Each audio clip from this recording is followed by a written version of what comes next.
খাবারটা বেড়ে দিলাম। আজকে হয়েছে কচুরি, তার সাথে করেছে মটর আলু তরকারি। এটা দোকান থেকেই নিয়ে আসা হয়েছে। আর এরিক, চলে খেয়ে নে, এই টেবিলের উপর দিলাম, খেয়ে নে, এখানে দিলাম, খেয়ে নে। আজ হচ্ছে রবিবার দিন একটু চিকেন রান্না করছি।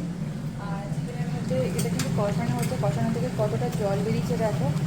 আলুগুলো দিয়ে দিয়েছি একেবারে কষিয়ে, তারপর জল দিয়ে আজকে কাঁচা লঙ্কা দিয়ে চিকেনটা করছি।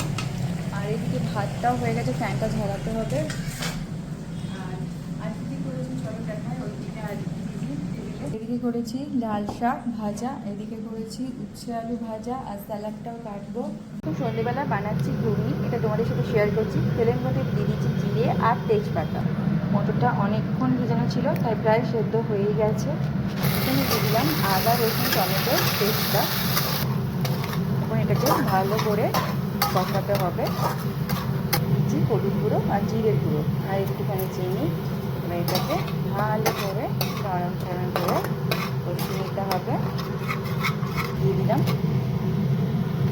কুচানো চিকেনের পিসগুলো দিয়ে এইবার কিন্তু ভালো করে কষিয়ে নেব। আর এইটাই মশলাটার মধ্যে কিন্তু কাঁচা লঙ্কা বাটাও আছে, আর কোনো গুঁড়ো লঙ্কা আজকে ইউজ করবো না, লাল লঙ্কার গুঁড়ো ইউজ করবো না, সিম্পলভাবে একদম করে নিচ্ছি। যেহেতু ছেলেটা আমাকে খেতে চেয়েছে, তাই সিম্পলভাবে এই গরমেই করতে হচ্ছে।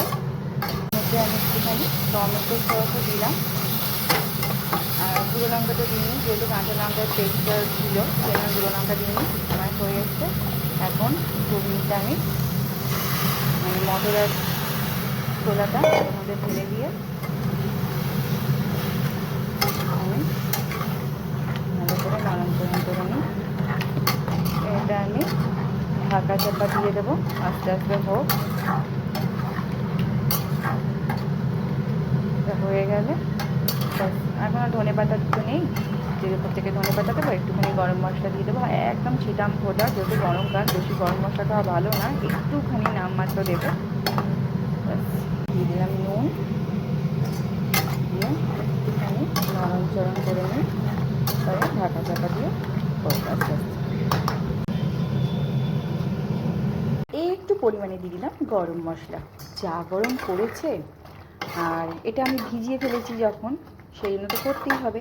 আর একটুখানি চিকেনও রেখে দিয়েছিলাম, তাই এরকমভাবে চিকেন দিয়ে ঘুগনি বানিয়ে নিলাম। এখন বাবু মশাকে দিয়ে দিই, ওয়েট করছে কখন মা করবে আর কখন আমি খাবো। ঘড়িতে কিন্তু 7:30 বেজে গেছে।